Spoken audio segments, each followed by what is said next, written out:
Hello दोस्तों, कहते हैं कि अगर हमें लाइफ में कुछ करना है तो उसके लिए एक चीज़ सबसे ज़्यादा ज़रूरी है, वो है सेल्फ बिलीव। अपने आप पर ये भरोसा होना बहुत ज़रूरी है कि मैं जो करना चाहता हूँ वो मैं कर सकता हूँ। हर इंसान अपनी लाइफ को लेकर बहुत सपने देखता है कि वो लाइफ में क्या अचीव करना चाहता है।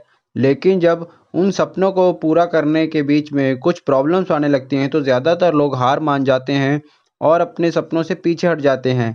ऐसे बहुत ही कम लोग होते हैं जो उन सपनों को पूरा करने के लिए उन प्रॉब्लम्स को अनदेखा कर देते हैं और उनसे लड़ते हुए अपने सपनों को पूरा करते हैं। आज हम एक ऐसे ही इंसान के बारे में बात करने जा रहे हैं जिनका नाम है ग्लेन कनिंघम। ग्लेन का जन्म 4 अगस्त 1909 को यूनाइटेड स्टेट्स के अटलांटा में हुआ था। जब वो एक 8 साल के बच्चे थे तो उनके स्कूल में अचानक आग लग गई और वो भी आग का शिकार हो गए, जिसके कारण ग्लेन के शरीर का निचला हिस्सा पूरी तरह से झुलस गया। उन्हें हॉस्पिटल ले जाया जाता है जहां डॉक्टर्स उनकी जान तो बचा लेते हैं, लेकिन उनकी हालत इतनी ज़्यादा ख़राब थी कि वो कभी भी अपने पैरों पर खड़े नहीं हो सकते थे। उन्हें हमेशा व्हीलचेयर का सहारा लेना पड़ना था। ग्लेन एक बहुत ही स्ट्रॉन्ग इंसान था। उसको अपनी लाइफ को एक विकलांग की तरह जीना बिल्कुल भी मंजूर नहीं था।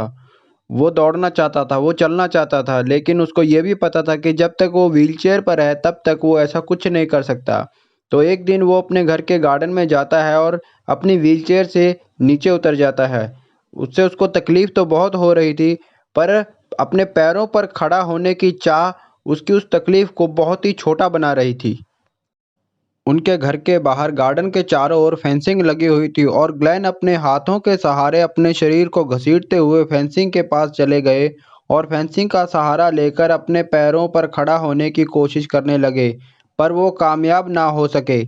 उसके बाद उन्होंने फिर से कोशिश की, पर उनके हाथ फिर से नाकामयाबी ही लगी, लेकिन उन्होंने हार नहीं मानी और वो रोज़ ये करने लगे। एक दिन ऐसा आया जब वो खुद अपने टांगों पर खड़ा हो पा रहे थे, लेकिन अभी भी उनकी टांगों में इतनी मजबूती नहीं थी कि वो ग्लेन की बॉडी का वेट संभाल सके। अपनी टांगों को मजबूत करने के लिए ग्लेन ने कई तरीके की एक्सरसाइज की, जिससे उनकी टांगें और मजबूत होने लगी। अब वो अपने पैरों पर चलकर स्कूल जाने लगे और इसी तरह धीरे-धीरे उन्होंने भागना भी शुरू कर दिया। स्कूल ख़त्म होने के बाद उन्होंने कॉलेज में एडमिशन ले लिया और कॉलेज में होने वाली हर रेस में वो पार्टिसिपेट करने लगे। ग्लेन ने अपनी मेहनत के दम पर सन 1932 में ओलंपिक्स में अपनी जगह बनाई और 1500 मीटर की रेस में उन्होंने चौथा स्थान हासिल किया।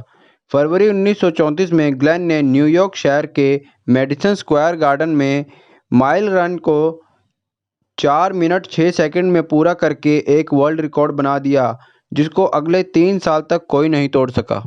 ग्लेन यही नहीं रुके, उन्होंने 1936 में बर्लिन ओलंपिक में 1500 मीटर रेस में सिल्वर मेडल जीता और ऐसे नए-नए कीर्तिमान बनाते रहे। ग्लेन को सुलिवन मेडल भी दिया गया, जो कि अमेरिका में खिलाड़ियों को दिया जाने वाला सबसे बड़ा अवार्ड है। एक ऐसा इंसान जिसको डॉक्टर्स ने कहा कि या तो ये बच ही नहीं पाएगा और यदि बच गया तो ये एक विकलांग की लाइफ ही जिएगा। उसने अपने विश्वास और अपनी मेहनत से ना सिर्फ खुद को अपने पैरों पर खड़ा किया, बल्कि उसने पूरी दुनिया में कई मेडल्स भी जीते। दोस्तों, जब भी हम मुसीबत में होते हैं या किसी काम में हम बार-बार असफल हो रहे होते हैं, तो या तो हम हार मान जाते हैं या हमें ज़िंदगी से ज़्यादा बेहतर मौत का विकल्प लगने लगता है। लेकिन ऐसी ही सिचुएशन में कई लोगों ने बुलंदियों को छुआ है।